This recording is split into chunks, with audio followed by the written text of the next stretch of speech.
been a while. It's November 2011. It's been a while since I did anything to the Grizzly here other than just put a new tire on it. I had to put a new rear tire on because I accidentally punctured the old one. So that one's a brand new tire, and this is still the original that was on there when I got it. Other than that, not much. I got my little makeshift rain cap on here because the gas gauge is still broken and lets water drip in their tank. It gives me trouble starting it when the water collects in there, needless to say.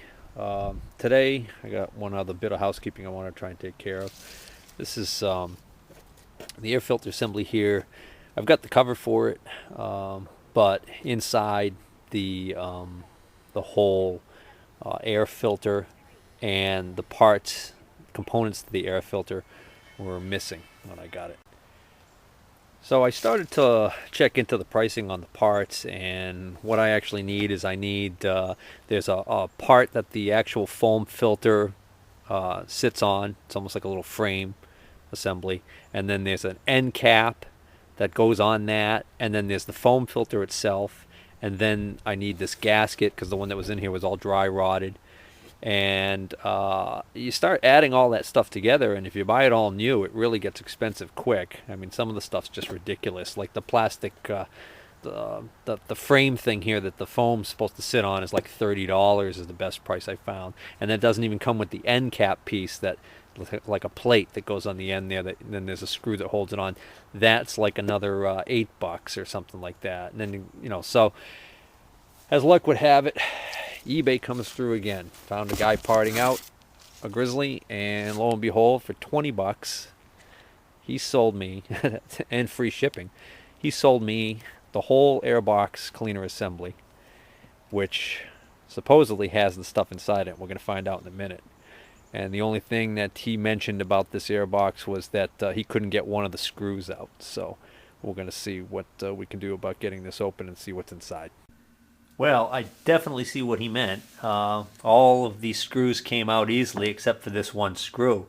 And it's not just seized. What's happening is when I try and unscrew it, it just keeps turning and turning and turning. So probably the metal insert that's actually, you can see one of these metal inserts that's actually in the plastic molded assembly here is just turning inside of the plastic. So what I'm going to end up having to do is be aggressive to get the screw out. I think I'm just going to drill the head right off of the screw. So I just grab a drill bit that's just about the same diameter as the shaft of the screw or slightly larger, and drill this out, and the head should pop right off. And there we go. Popped right off, and now I can get a good look at this. And the first thing I notice is that the gasket doesn't look like it's even in there. It's just a groove. So the gasket's already long gone. So I will still have to get a new gasket. Chances are the one that was in here was probably all dry rotted like mine anyways because of the vintage. Now I can take this assembly out. You can get an idea of what I was talking about. This is the end cap piece right here. I guess it isn't held on by a nut. It's just a twist lock deal. Then you get the foam insert itself. And then there's the frame that the foam insert sits on, which is just this mesh, it's a screen assembly. So I'll take this apart and be able to see all the pieces.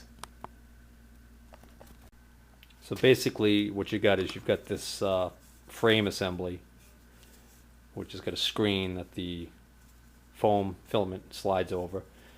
And it's got this plastic part on the end here that actually, it's got these tabs that will slide down into these little notches here on the cover. On the airbox. So that's like $30 if you need to buy it, or more. There's a foam gasket on the end here. That's actually still in decent shape. This end cap doesn't come with this assembly. You have to buy this separately. This is like another $7 or $9. And then the foam element itself, which this one, I'm sure it's dirty, but these foam elements can just be washed and re-oiled and reused. So that's what I'm going to do with that one, because it's not all dry rotted and deteriorating. So we're going to reuse that. So this was well worth the $20 investment. Another interesting little thing, after I drilled the head off of this screw, I was able to just unscrew this with my fingers. It came right out. So what probably happened there is the heat of drilling off the head actually heated this up and broke free the frozen screw. So this little insert here might still work perfectly fine, provided that when the new screw is inserted, it's not doesn't end up being a situation where it gets over tightened. So this air box is actually still usable. The other nice find on the air box is it came with some of these hose clamps still attached, and these hose clamps aren't all corroded and seized up. They're nice and usable. And again, those hose clamps are expensive for what they are, and you can't use a regular hose clamp because they're narrower than the typical hose clamp you would find at the hardware store. So I'm glad also because I think I have a couple of these that I had to trash because they were so badly corroded that when I went to take them out, they just got all twisted up and broken. So here's what the insert looks like when you take it off. It's actually like a two-stage deal. So there's an inner layer and an outer layer. So if you carefully reach in and you pull out on the inner layer, you can actually turn it almost like inside out. They are joined. So you can turn it inside out, and that really helps with the process of cleaning it. Then you put it in a bucket with some warm soapy water. Regular mild detergent works fine on this. And soak it and squish it around like a sponge, wringing it in and out. The water will get really dirty. You dump the water out, put clean water in, and repeat the process until the water doesn't get dirty anymore. And then once you've done that, then you just hang it out and let it dry. Once it's completely dried, you can wring it out. And then once it's completely dried, then you give it a coating of engine oil and reinstall it back on that form that I showed you. And here's the filter installed. Basically, it just slides right in. There's a large tab and a small tab. The large tab goes on the bottom and engages right in here in this slot. And then what actually holds this in like this is when you put the cover on.